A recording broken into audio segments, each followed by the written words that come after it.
નમસ્કાર મિત્રો સ્વાગત છે તમારું અમારી યુટ્યુબ ચેનલમાં। આજની વિડીયોમાં વાત કરીશું દેશ અને દુનિયાના સુપરફાસ્ટ સમાચારની। ચાલુ સિઝનમાં સરેરાશ 20% વરસાદ નોંધાયો છે। ગુજરાતમાં ઘણા વિસ્તારોમાં વરસાદ પડ્યો છે, ત્યારે અત્યાર સુધીમાં પડેલા વરસાદની વાત કરીએ તો રાજ્યમાં ચાલુ સિઝનમાં સરેરાશ 20% વરસાદ નોંધાઈ ચૂક્યો છે।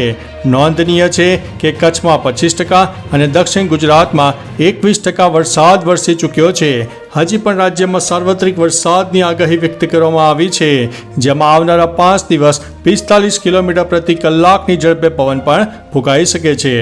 મિત્રો, અન્ય મહત્વના સમાચારની વાત કરીએ તો રાહુલ ગાંધી હાથરસ પહોંચ્યા હતા, પીડિતોને મળ્યા હતા। કોંગ્રેસ સાંસદ રાહુલ ગાંધી યુપીના હાથરસ પહોંચ્યા હતા, જ્યાં તેઓ દુર્ઘટનામાં પીડિત પરિવારોના ઘરે જઈને તેમને મળ્યા હતા। આ દરમિયાન રાહુલે તેમની પાસેથી દુર્ઘટનાની માહિતી લીધી હતી, તેમજ અસરગ્રસ્ત પરિવારોને શક્ય તમામ મદદ કરવાની ખાતરી આપી છે। પરિવારજનોએ જણાવ્યું છે કે સત્સંગમાં કોઈ વ્યવસ્થા નહોતી, જેના કારણે ત્યાં નાસભાગ મચી ગઈ હતી। રાહુલ ઘણા પરિવારોને મળ્યા હતા। મિત્રો, અન્ય મહત્વના સમાચારની વાત કરીએ તો કિસાન સન્માન નિધિમાં 12,000 રૂપિયા આપવાની માંગ કરવામાં આવી છે। આરએસએસ સાથે જોડાયેલા સંગઠનોએ ખેડૂતોને લઈને સરકાર પાસે માગણી વ્યક્ત કરી છે। ભારતીય કિસાન સંઘ, ભારતીય મજદૂર સંઘ અને સ્વદેશી જાગરણ મંચે નાણામંત્રી નિર્મલા સીતારમણ પાસે માંગ કરી છે કે આવનારા બજેટમાં કિસાન સન્માન નિધિને વાર્ષિક 6,000થી વધારીને 12,000 રૂપિયા કરવામાં આવે।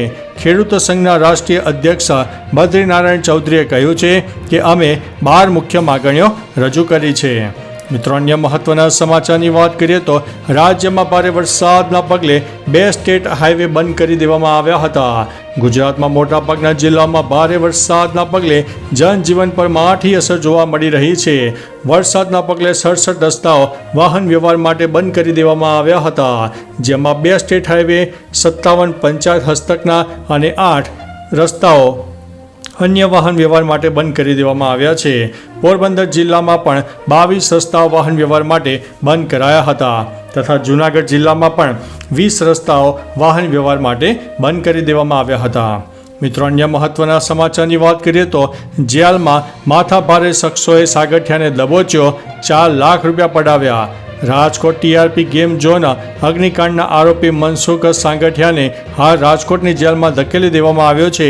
જોકે જેલમાં મનસુખ સાગઠિયાને કડવો અનુભવ થયો હોવાની વાત સામે આવી છે।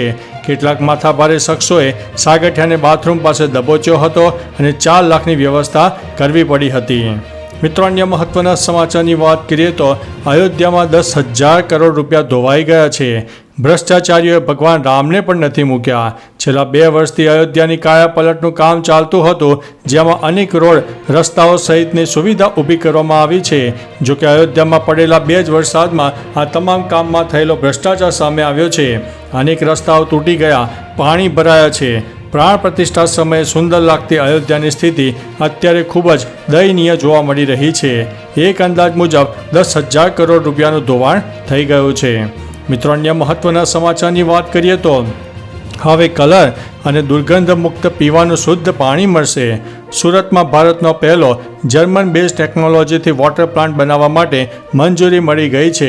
થોડાક જ સમયમાં આ પ્લાન્ટ શરૂ કરી દેવામાં આવશે। આ પ્લાન્ટના નિર્માણ બાદ શહેરના 16 લાખથી વધુ નાગરિકોને કલર અને દુર્ગંધ મુક્ત શુદ્ધ પાણી મળશે।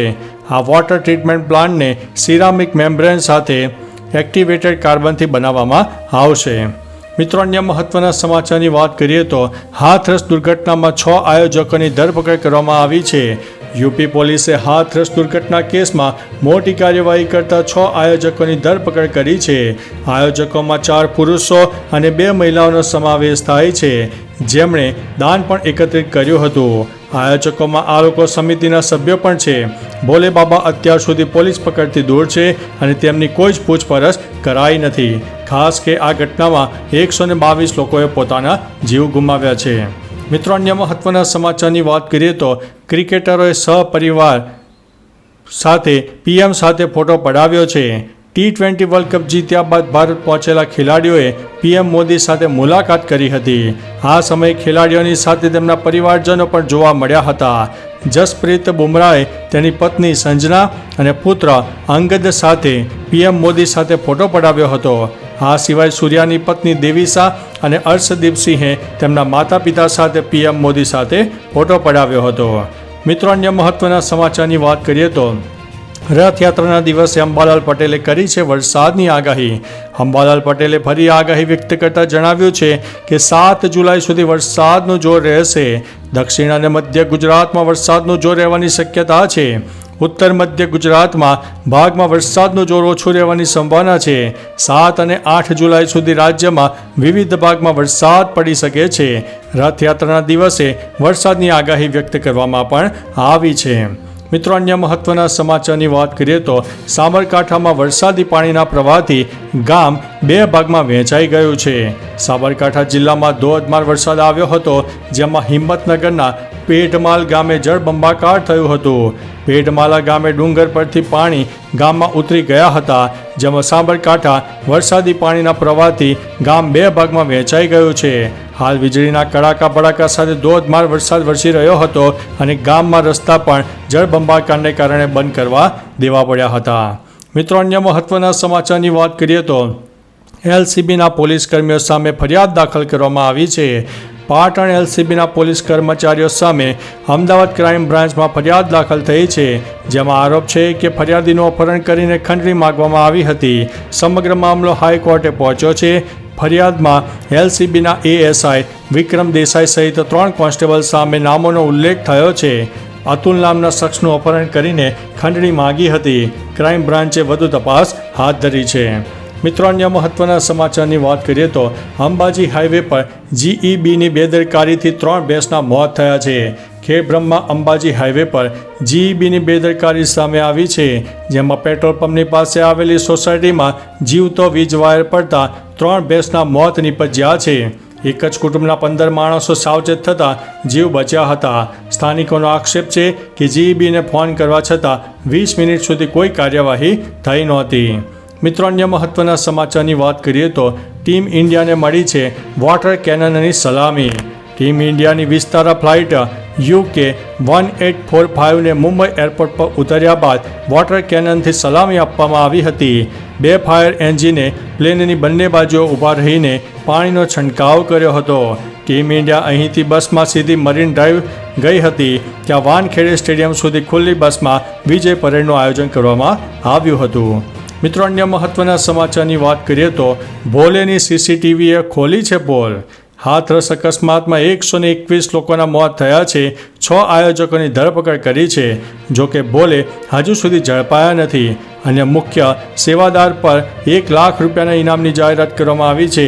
ત્યારે હાથરસ દુર્ઘટના બાદ એક સીસીટીવી વિડીયો સામે આવ્યો છે, જેમાં ભોલે પોતાના કાફલા સાથે ભાગતો જોવા મળી રહ્યો છે. તેમના કાફલાના આ દ્રશ્યો પેટ્રોલ પંપના સીસીટીવીમાં રેકોર્ડ થયા છે. જોકે સત્સંગમાં નાસભાગ થઈ તે પહેલાં જ તે ત્યાંથી નીકળી ગયા હતા.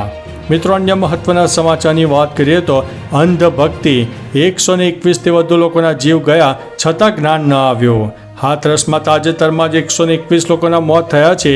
ત્યારે સૂરજપાલ ઉત્તર પ્રદેશના અલગ અલગ જિલ્લામાં ઘર અને આશ્રમ બનેલા છે. ત્યારે આવા સમયે તેમની ગેરહાજરીમાં પણ તેના ભક્તો તેના ઘરે પહોંચીને શીશ ઝુકાવી રહ્યા છે. આગ્રામાં ભોલે બાબા ઉર્ફે સૂરજપાલનું એક ઘર આવેલું છે, જે લાંબા સમયથી બંધ હાલતમાં છે.